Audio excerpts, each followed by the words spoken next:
Hi, it's Debra Hamilton, and this is the MAAP community call. I'm so glad you're all here. I've had such a busy day today, and I'm sorry about the sun going in and out, but where I live now, we have beautiful sunshine coming through the window. So I am thrilled. Natural light. I might look better in natural light, but I'm not sure.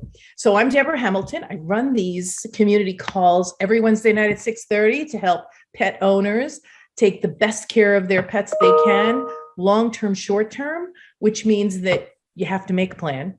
You have to address the needs of your pet. You have to appoint caregivers, and then you have to publish what you've written down, because nothing will get done and no one will be able to help you in the way you want them to help you unless you have a written document that gives them the power to take care of your pets.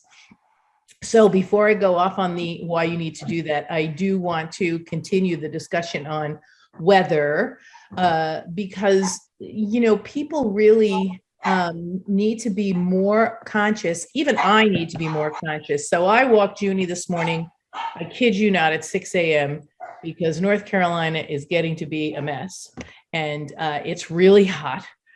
And his tongue is hanging out halfway through the walk. Now, we only walk about 4,000 steps walk. He probably walks about 10,000 steps, but I only walk 4,000 steps. I am more of walking in a straight line than he is. And if he sees a bunny, there's a lot more energy being expended than if, in fact, he doesn't see a bunny. So the exhaustion that is overcoming him has created this wonderful, delightful issue that some of you might experience with your dogs when they're overheated. He drinks some water, not a lot, because I only give him like an inch or two when we get back and he's panting like a wild man. He drinks some water and then he pukes it all up, which is a delight. And I do have wood floors here. However, he would never choose to soil my wood floors. Rather, my oriental rugs are a much better option for him to puke water up on than wooden floors. I don't know if your dogs feel that's a better option for them as well, but I think he wants to hide it. Like if it's on the floor, I can pick it up easy and see it. If it's on the carpet, it might seep in fast and I'll not notice. Not unlikely to happen, but I do. So now, and you have to see how your dogs react, because a friend of mine said I can't give them ice cubes either. But when I get back from taking a walk and he's really hot, he does like to chew on ice cubes. So I give him 2 ice cubes. That hopefully will give him a little bit of relief without a lot of water. Hopefully I will stop the immediate puke that comes after drinking water. But we really need to make sure, hey, Joyce, how are you? And hello, 647. I hope you guys check in when I go around checking in. It's Debra Hamilton. This is the MAAP plan. And we are talking about the heat we're all dealing with now and our dogs and how to keep them safe. I was talking about walking here in North Carolina with my young dog. He's 5, and about 4,000 steps at any one time. And at about 2,000 steps, his tongue is hanging out. And I really need to make sure he doesn't drink too much water when he comes back in, because he has been vomiting it on my oriental rugs, not on the wood floor, because why would he choose that? It's much better to try to hide it from mom. So the reason I'm talking about this is we often think we know what we're doing when we're trying to keep our pets safe. But I have represented 2 people for reinstatement by the AKC for dogs that perished in their car due to heat.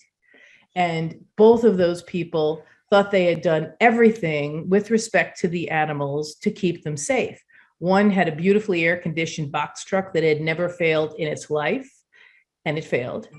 And the other left the doors open with fans, which anyone who's been to a dog show will see that owners and professional handlers open the doors to their vans and put fans in, and then, just tuck the doors closed a little so that the dogs aren't exposed to people walking by, or maybe somebody will steal them, although we all put locks on them anyway. But you put big fans in and you blow the air around. Well, this woman's dogs didn't survive that overnight. And I know for me, there have been a number of times at a national where I've had 4 or 5 dogs in a van. It's hot in June. I put fans all over the place, and my dogs survived the night, thank God. I never would have thought they wouldn't, because the doors are open and yes, it's hot, but the fan is, running, but her dogs didn't survive. So the reason I bring that up is that she absolutely never thought this would occur to her dogs. She's requesting reinstatement after a significant period of being suspended from AKC. And what I talk about is I really want to have AKC give her the opportunity to be restored to the community, and also to have everyone who is in the sport of purebred dogs understand split-second decisions that we make, that we do all the time, can sometimes go awry. And we really need to never, ever, ever, ever leave our dogs unattended for more than 10 or 15 minutes in the freezing cold or in the in the boiling hot. And I know that a lot of people leave their dogs in their vans at nationals because, you know, when you bring 6 or 7 dogs to a national, usually they allow you 2 or 4 dogs in the room. You're 2 over. So you really need to figure out what to do. But always making sure that the dogs, either you have a temperature sensor in your van or your car or whatever that's going to be crazy. But I've heard from handlers that, you know, the Bluetooth with those are only as good as the Bluetooth that is available at a show site or at a hotel site, that it'll ring. So, you know, always having someone with the dogs is, of course, what we say the best bet. So tonight, I welcome everyone who's new. It's good to see you again, Jan. I'm so glad you're here. Joyce, I'm so glad you're here. 647, I don't know who you are, but I'm glad you're here too. What we do first is we walk around and talk to people and see where they're from, who their pets are, and how they're doing. Now, we have some repeat offenders here. Jan's a repeat offender, Susan's a repeat offender, Sally is, and Connie is. So I'll start with them so that Joyce and 647 won't feel intimidated about coming forward and talking about, oh, Kieran's back, yay. Kieran is from Tenerife, and he's written a great book called When Your Child Asks for a Pet, Let One-Eyed Leo lead the way, and we'll talk to him about that later on. He usually gives most of our members a copy of that book that you could give to anyone who's contemplating getting either a puppy from you or a puppy in general. So Sally, let's start with you. How are the girls? I know this week has been a really tough week, and we're going to tuck that little Athena in our prayers because she is sporting a PIO, which means that her uterus is a little infected and she's on mega antibiotics, and she will make it through, but at 13, surgery is really not an option. So how's she doing, the good girl?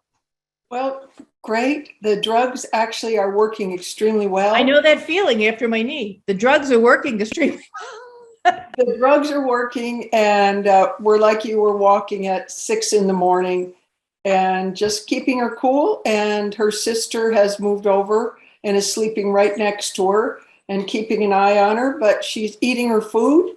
And I think it's as good as it could be going. I'm still waiting to hear from the vet. I haven't heard back with the blood results and the urine results, but like you say, keeping her in our prayers. Yep, absolutely. We're going to tuck Athena in our prayers. She will be 13 in June. Every year with an Irish setter after 10 is a gift. So we have 3 gifts going here.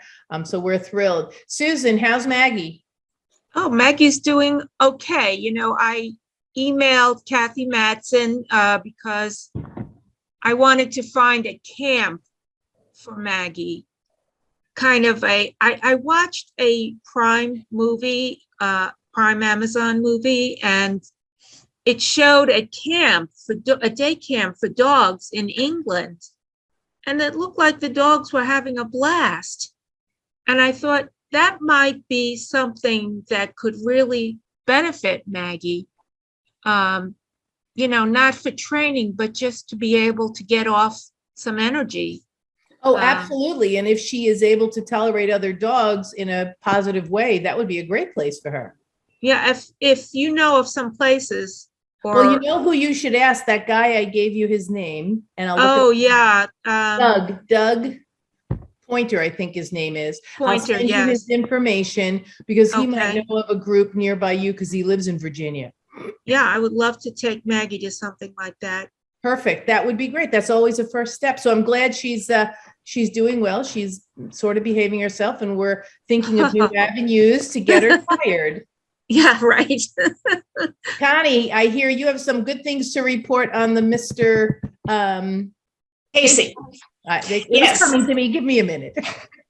Yes, Mr. Casey at the bat last week, while you all were Zooming here, I was up to my eyeballs and all body parts in soap suds and dog hair grooming for a weekend up the coast, 90 minutes north of Los Angeles, in beautiful Ventura, right on the beach on the county fairgrounds. And Casey, not once but twice, Saturday and Sunday, went best to breed owner handled. So even mom got a little of the glory. Yay. And 2 5-point majors, which are as many points as you can get in one fell swoop for those of you who are not crazy into the dog show world. Right.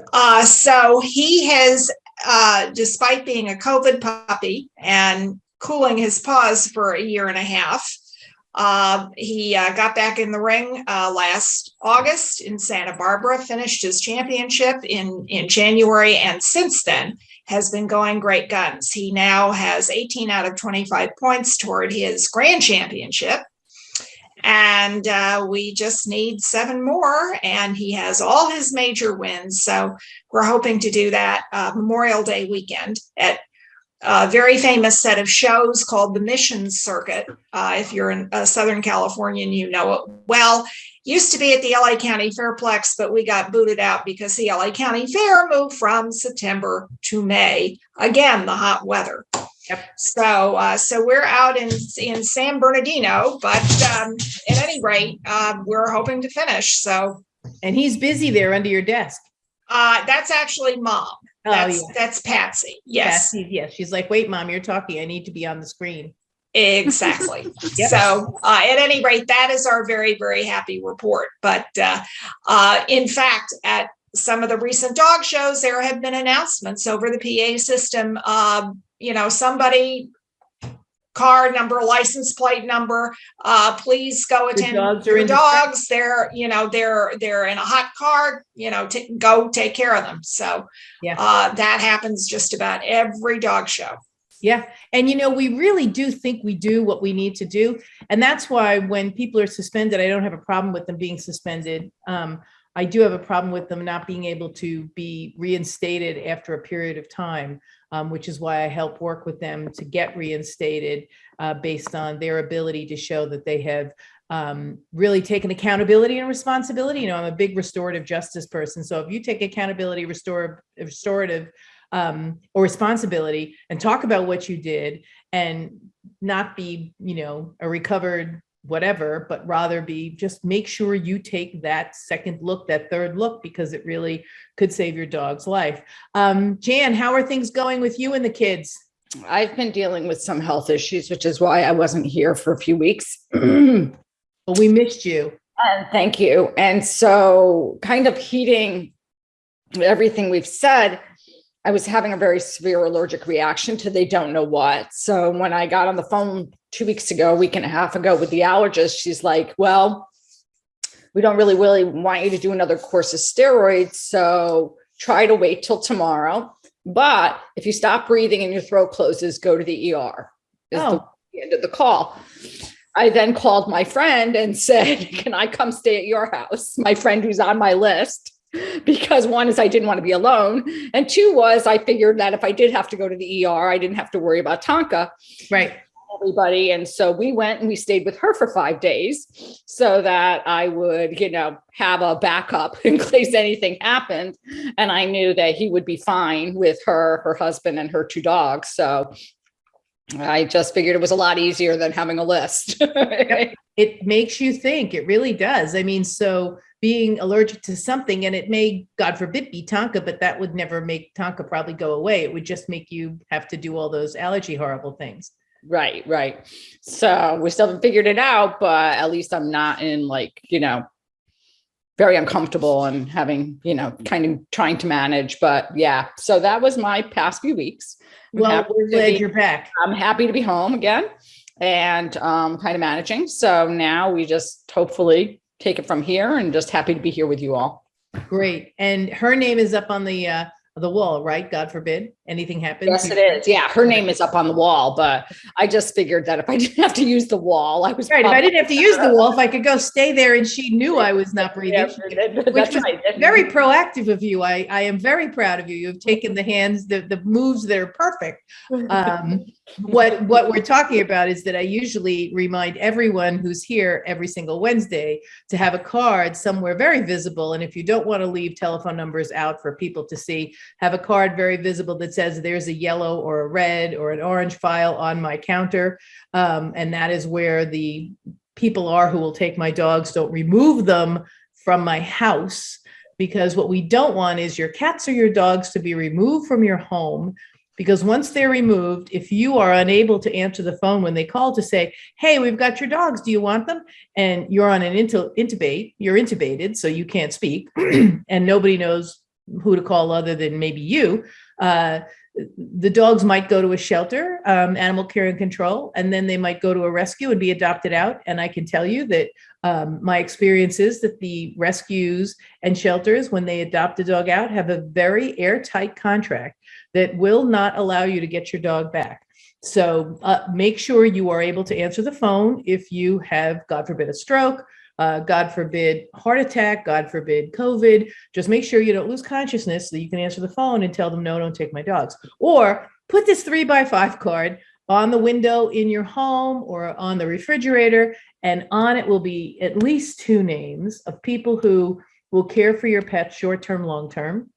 I always say, try to find a nosy neighbor, give them a piece of paper that says, yes, Mary Smith can take care of my dogs if something happens to me, so that EMS doesn't call animal care and control, because they know, they see Mary Smith, she's got a letter, says she will take care of Jan Jeremiah's dogs, and boom, everything's taken care of.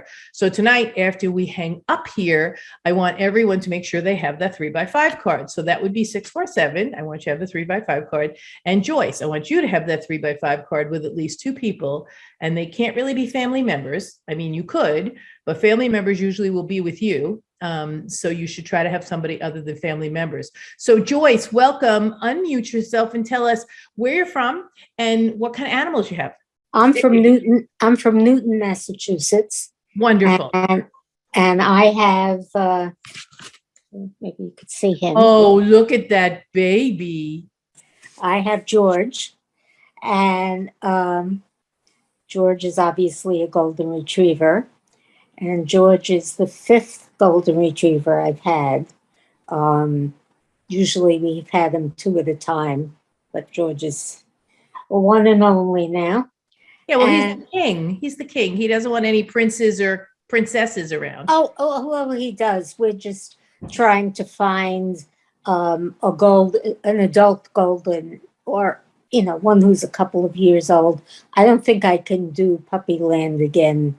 Yeah, that's always a trial and tribulation for sure. Right. I mean, I can't say that 100%, but I'm pretty sure I'm beyond puppy land. Yeah. I hope you're one of the listeners or one of the later listeners of the program I gave to Yankee Golden Retriever. Were you? I couldn't listen to it, but I heard it on the Yankee website afterwards. Yeah, the recording. So I was so glad they posted that. I heard the recording, and so we're trying to work on finding people. Because we don't have any family here, and although we've lived in the same house for like 27 years, we really don't have any close friends. Yeah. It's more a case of, I tell this story all the time. So at the risk of boring everyone, during COVID, I moved from my house where I had really close friends to a rental that was in like 2 neighborhoods over. And when COVID hit, I sat there and went, holy crap, I don't know anybody in this neighborhood. So I walked around, and everyone with a dog, I put a 3x5 card in their mailbox and said, if something happens and you need someone to care for your pet, here's my name, my number, my address. I'm happy to come and take care of your pet in your home. And I handed out like 15 of them. I think 10 people came back to my house and said, thank you so much. And we'll take care of your dog if something happens to you, which was, of course, really my ulterior motive, Right. was to try to find people who would come and help me if I got COVID or if my husband got COVID, because I don't want to take your dog for a walk, because you don't want anybody strange to take George for a walk. But if you have a fenced in backyard, then if they let them out in the fenced in backyard, George is fine, they're fine, everybody goes out. So if you don't have a neighbor who you can wave to and talk to, who always says, oh, I love George, I think he's great. And then you can start the conversation with, listen, if something ever happened, can I leave your number so George can stay in the house until so-and-so comes? Because what you want to do is you want to have that interim person, I call them the nosy neighbor, who will stop the pet from being taken by animal care and control, and who will at least let George out in the fenced in backyard, say, and make sure he has water. You know, you'll have the directions in that yellow file or whatever that say George gets 2 cups of chow at night or whatever his feeding is, so that they can maintain him until somebody comes. And because you're a member of Yankee Golden Retriever, it's important for you to look at who's nearby you, and who would be willing to take George. I'm sure you got George from someone, either. Right, and she is willing to take him. She So- will. So We got all- him from Jan Bramhall, and Oh, wonderful. and Jan will take him. We've got all Right. our dogs. So then you need to Jan leave Bramhall. Jan's number up somewhere. But Jan, does she live close by, or is she like an hour or 2 away? Oh, she lives 45 minutes So away. then she would be really my nosy neighbor, I love But she nosy couldn't neighbors. take care, I mean, she will keep him. Yeah. What I'm looking for is the people to take care of him in the interim until someone gets in touch with her. Right. So that number should be on your wall. Her number should be on your wall, so that if animal care and control or EMS comes, they know who to call. They should call her.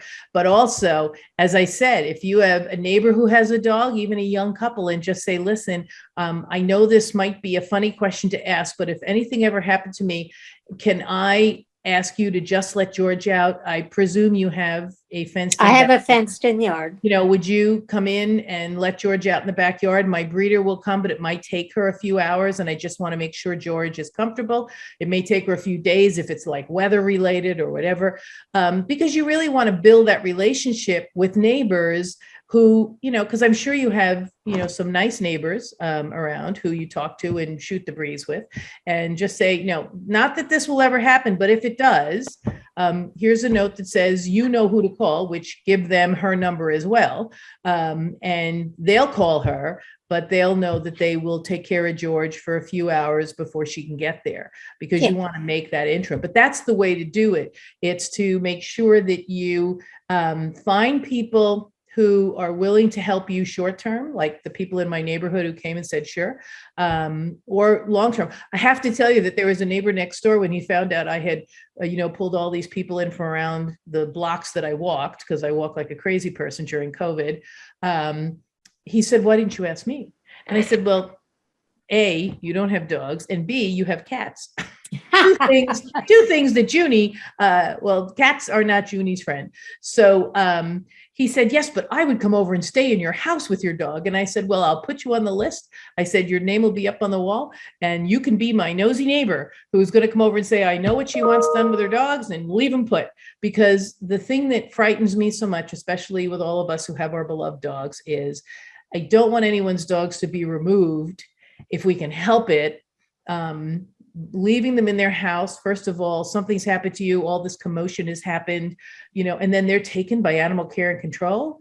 Yikes. I mean, talk about being scared, right? So you really want to make sure that everything remains as much the same for them as it can until someone you know and trust can come and take care of them.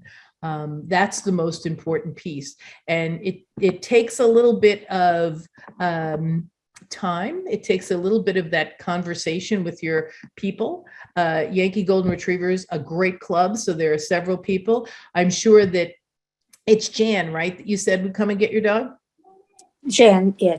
Brown. So Jan probably has a person or two who might be that person who would come if she couldn't come immediately. What if she's at a dog show or whatever? So what you want to do is you want to really ask Jan, not only, you're going to come, but if you're away at a dog show or you can't come, who could I reach out to be your backup?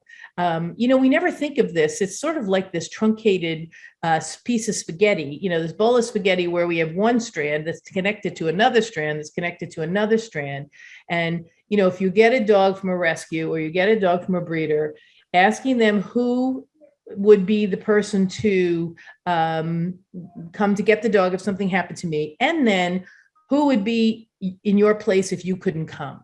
It's a work in progress. It's a working project, and putting all those numbers down is key. But make sure you have a conversation with the nosy neighbor. I love them. They're the best people in the universe because they're the ones who are going to stop the dogs from leaving. And if Jan doesn't have a letter, which you should provide her, just in case you don't have a nosy neighbor, and Animal Care and Control does take George, you want a letter with Jan that says, I give Jan permission to take George from Animal Care and Control. Jan walking in and saying, I can take Joyce's dog is good. However, they don't know Joyce. From a hole in the wall, right? Well, they don't know Jan from a hole in the wall, and they don't know that Joyce even knows Jan. So it's always good to have a letter. It doesn't have to say a lot. It just has to say, in case of an emergency, Jan takes my dog, George. That's all it has to say. And George has a collar on that says George. We are so glad you're here. We're hoping you're taking notes. We hope you put that 3x5 card up on your refrigerator because it is key. It is so important. It is the one piece that everybody should have. And of course, I always say it should also be in your car, because if you're driving with your pets or you're driving without your pets, somebody has to be able to take care of your pets if something happens to you. So remember, on your refrigerator and in your car. That's part of making a plan. This is a little tidbit of a plan. Appointing caregivers. We had a great talk with Joyce about what's that level of caregivers that you can find. Addressing the needs of your pet. So George probably has a food he eats. He probably has treats he likes. He probably has food or treats he doesn't like. He probably has things he might not like. I know Athena and Roxy hate thunderstorms, although box fans have come in very handy to block out the sound of thunderstorms. So we've found a cure for that. Well, somewhat of a cure, but you want to really address the needs of your pet too. When they get their heartworm, what kind of food do they like? What kind of dogs do they like? What kind of people do they like? Who don't they like? That's very key because you really don't want to walk into Sally's house with a white dog. It could be unhealthy for the dog because Roxy somehow hates white dogs now. Sally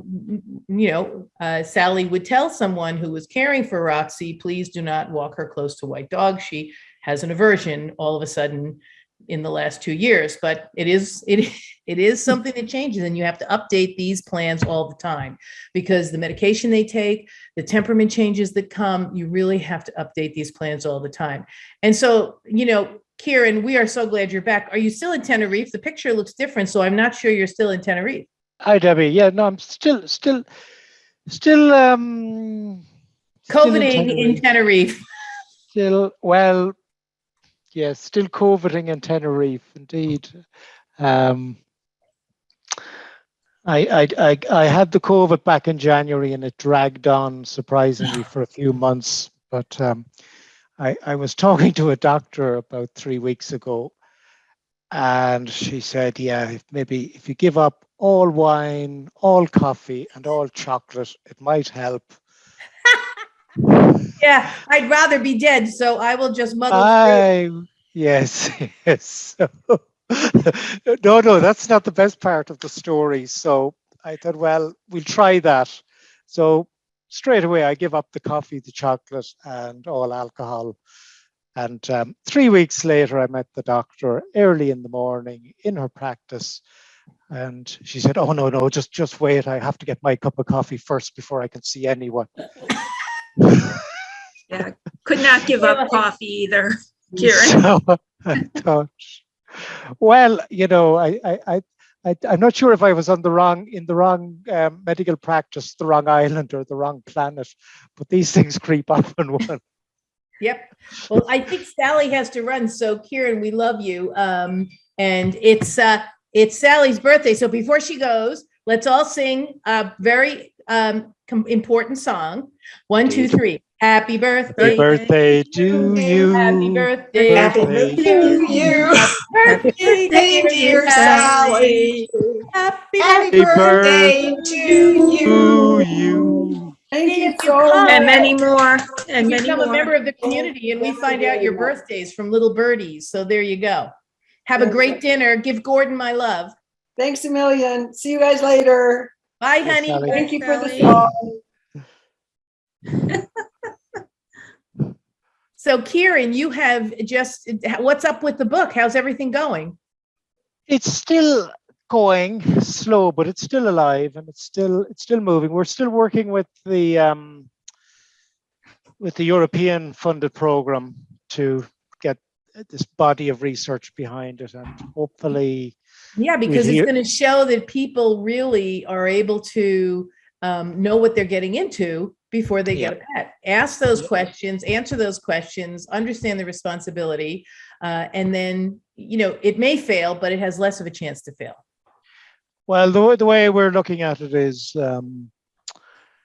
we're trying to build up this sort of body of evidence to say that it does tick all the boxes with all of the experts, and at that point, we'd hope to get an industrial investor, in other words, a publisher, or somebody who's prepared to put significant resources behind it to bring it global. Now that said, next week or the week after, I'll be working with a Mexican radio station, so it'll be going out in Spanish in Mexico City in about 2 or 3 weeks. Cool. So- And you're supposed so- to be on Why Do Pets Matter too, and you've never said, oh, you had COVID. I'll give you a pass. Thank you. Well, I'd COVID with the wine and the chocolate and the coffee. So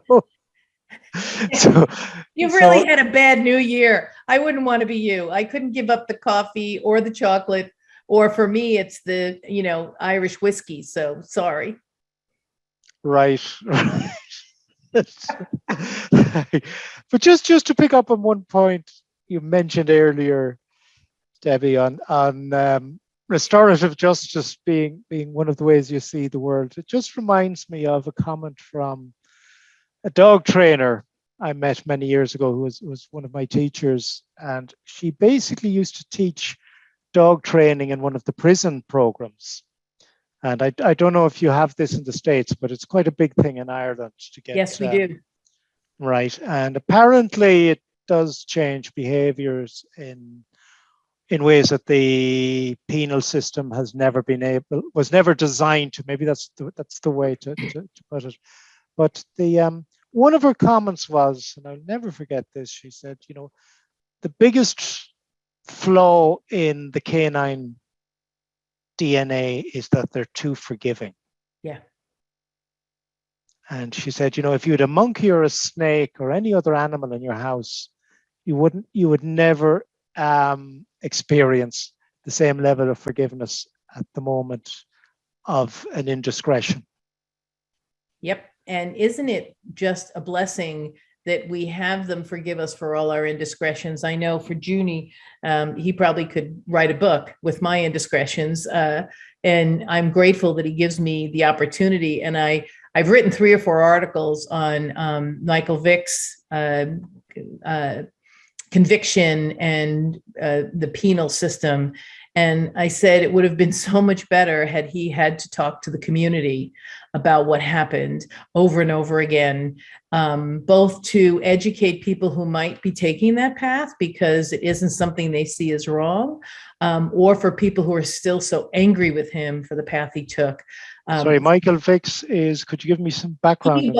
Michael Vick was a football player, a very good football player who was caught running a dog fighting enterprise. So all his dogs were taken. Some of them were, worse off than others.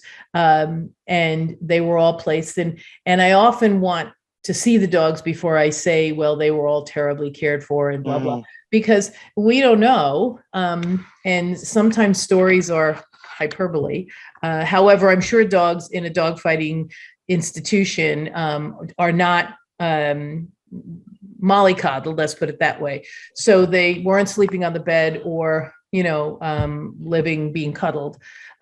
So that is something that we all love to do with our own dogs.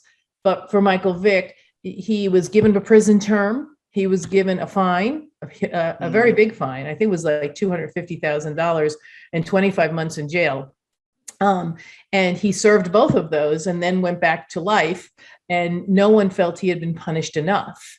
And that's why I always feel that having people be brought back into the community after something like this, by having community conversations and letting them know how what they did affected the community, is so much more powerful for accountability and responsibility than punishment and fines. They're, 25 months in jail. Yeah, it was awful. However, he got out, he was done. But I don't think anyone ever gave him a pass for that. You did your 25 months, you're done. And the money was, significant. However, he was a famous football player. So I don't know how significant it was maybe to him. But had it been a restorative process, the people who were affected, the people who took his dogs and rehabilitated them and placed them were wonderful. I think all of the dogs were placed. I think one of the dog was a little bit of an issue, but someone took it and made sure it was safely kept for the remainder of its life. I could be wrong about that, but I don't think anybody was put down for viciousness. A girlfriend of mine, Rebecca Huss, who's a brilliant attorney, was the one who took that case over and worked on it and really helped rehabilitate all those dogs. And I think the last one just died about a month ago. So it was a horrendous experience. It was horrendous. And if you're involved in it and you see these dogs, it's a horrendous experience. However, if we can learn from these people and they can learn from us, it would really be much better for the long term instead of the short term. And I have found with dogs in prison environments, the prisoners really bond with the dogs, train the dogs, and not only gain a skill that they can use once they come out of prison, but they don't want to get into arguments or fights because they could lose the dog. The first thing that goes if they break the rules is the dog. And I'm sure that's the same way in Ireland and England, Kieran, that if they break the rules, the dog goes. And they have been training dogs, the hard luck dogs at shelters, to be good companion animals. But I think now in the United States, probably in the UK, they are also branching out and having people come in and helping the dogs be trained for service animals, hearing dogs, the bells ringing, they alert.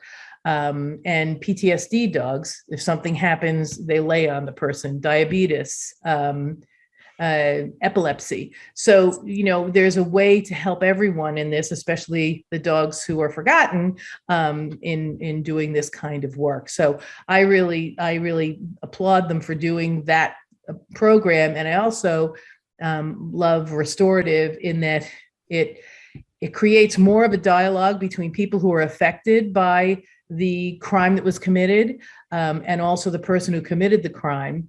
And if you give them the opportunity to educate people who might be at risk, more the better, because, hey, if Kieran can get caught, I could get caught, and maybe I don't want to get caught. So that's something that I really champion. In fact, I'm writing a program for a Vermont Law School Restorative Justice Animal Law program that's coming up in July, which I have to laugh. I was the first person who did a restorative justice animal law program at the International Institute for Restorative Process in Bethlehem, Pennsylvania. When I went there, they went, "We have never thought of applying restorative process to animal abuse." So I think I did that in 2015. So it's only taken them, 7 years to catch up to where I was in 2015. But I'm glad they're there. I'm glad they're doing it. A colleague of mine who's on Why Do Pets Matter podcast, Delcianna, we talk about it. So all of you, I'll let you know when the program is, and if it's Zoomed, I think it might be free.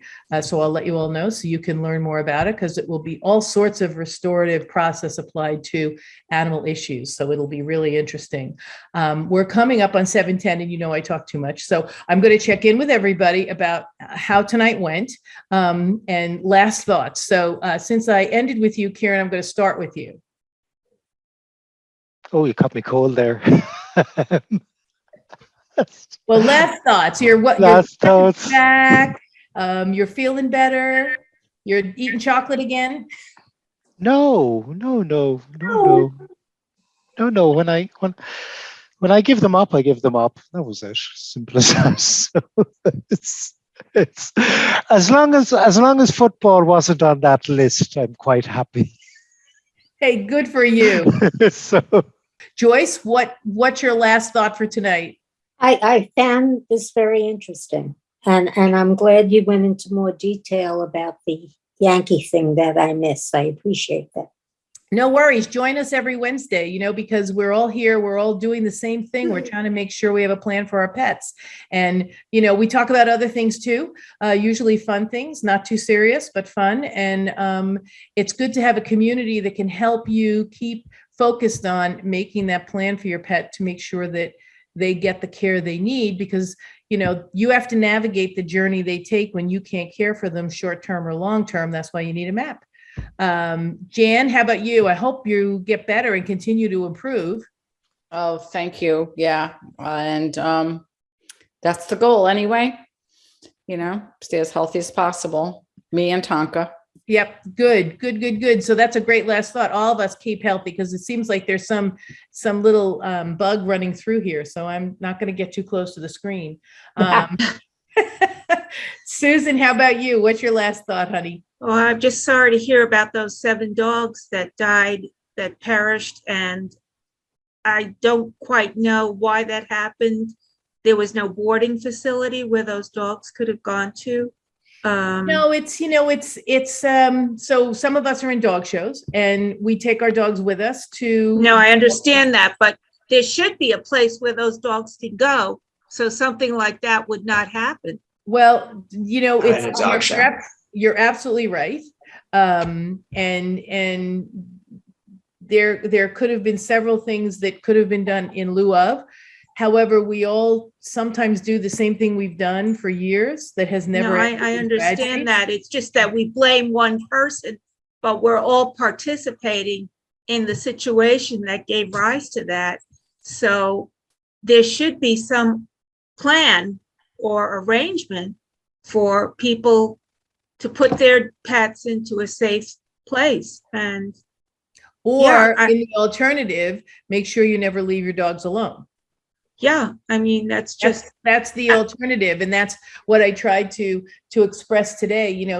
Even if you're going in for 2 minutes, to pick up a prescription, it's not good to leave your dog in a hot car. I have to tell my husband that all the time, because he loves to take Juni everywhere. And I know it's tempting, and I resist that temptation. Yeah, well, he doesn't, because he likes when people stop him on the street and tell him what a beautiful dog I have. And I'm like, yeah, please don't. But thank you for asking. He goes, let's take him to dinner. No, let's not. It's hot out. And he'd rather be in the air conditioning with his legs up on the couch.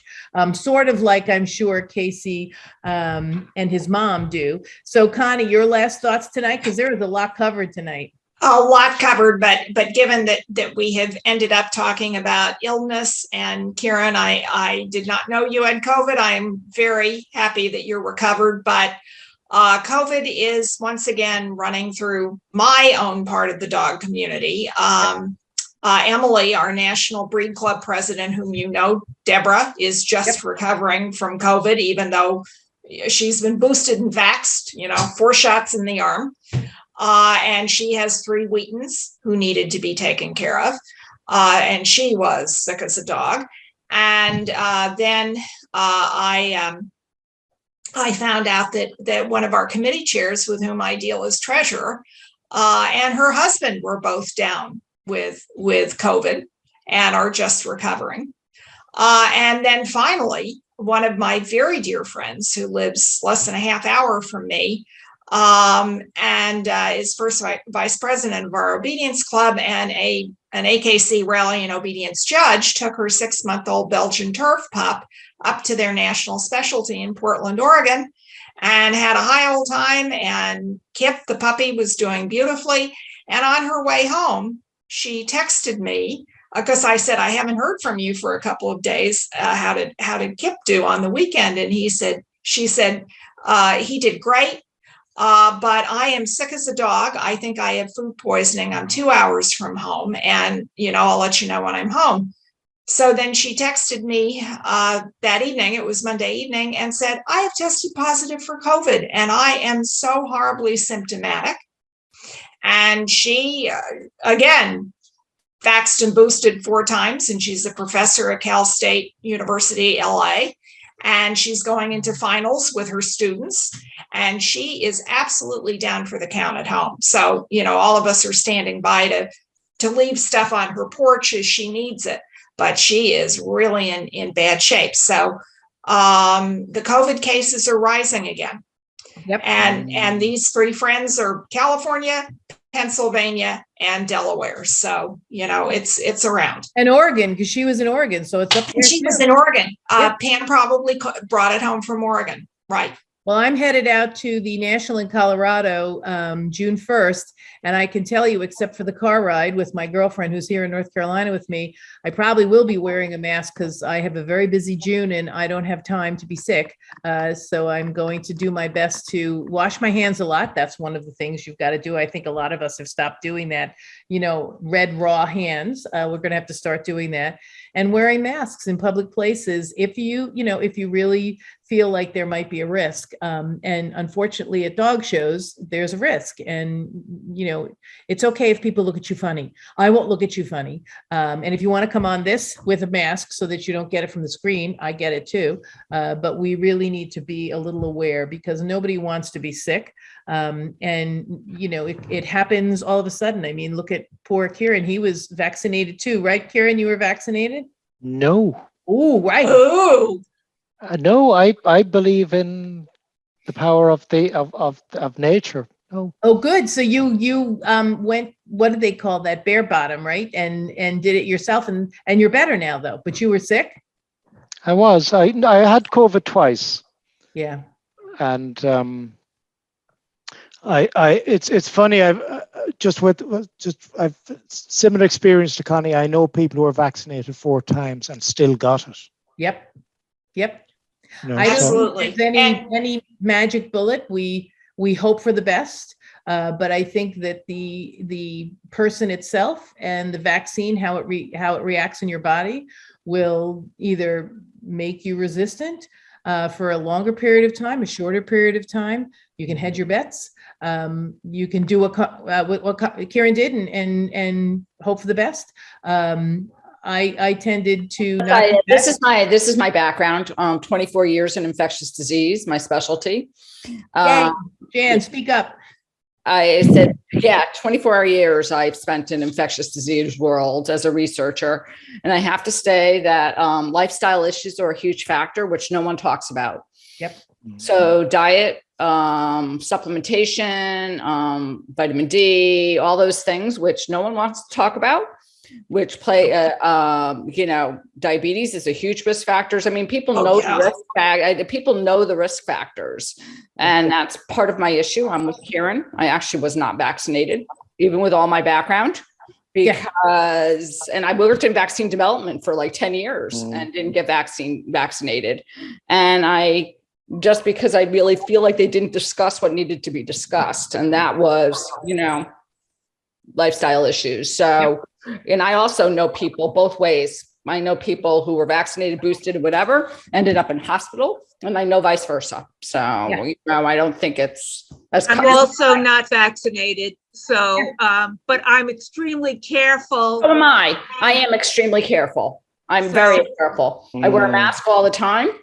I do everything that I need to do. I'm really, really careful. So I'm with you, Susan, because I'm really careful. Yeah, and I Yeah, have to you say have to that's what be. you have to decide to do. Now, I'm so glad you said that because I'm a vitamin C. I don't have any risk factors, so I don't have diabetes or high blood pressure or anything like that. So I'm, I'm fat, but other than that, and fat hasn't necessarily been a risk factor. But your blood type too is also something that can put you at higher risk. If Oh, your I'm sure there is so many things that I don't have any idea blood about. type A is high And risk. I have to say Oh, that, that's me.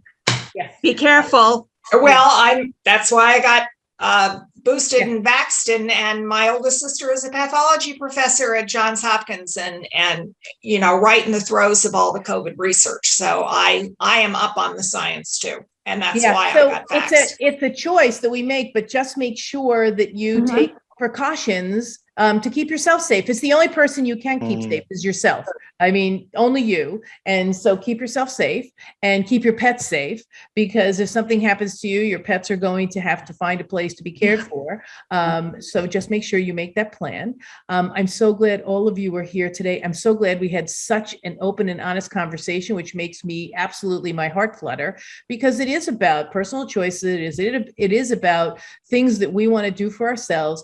And we also need to make sure that we make a plan for our pets in the event, whatever choices we make, whether to be boosted or not boosted or to be whatever, I got them because I have so many artificial parts in my body. I figure, shit, I just don't want an infection to settle in one of my, artificial parts. That was the only fear I had. So I think that this is great. Make sure you have your, note on your refrigerator that tells someone where to take your pets in the event something happens.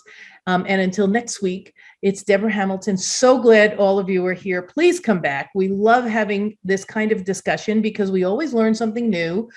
We always are supportive of each other, and we always know to make a plan for our pets. God forbid something happened to us. So until next week, this is Debra Hamilton, the MAAP Community Call. That's what you're listening to. And please go over to Why Do Pets Matter and see what we're talking about this week on Why Do Pets Matter. Until next week, everyone take care. Kiss your pets for me.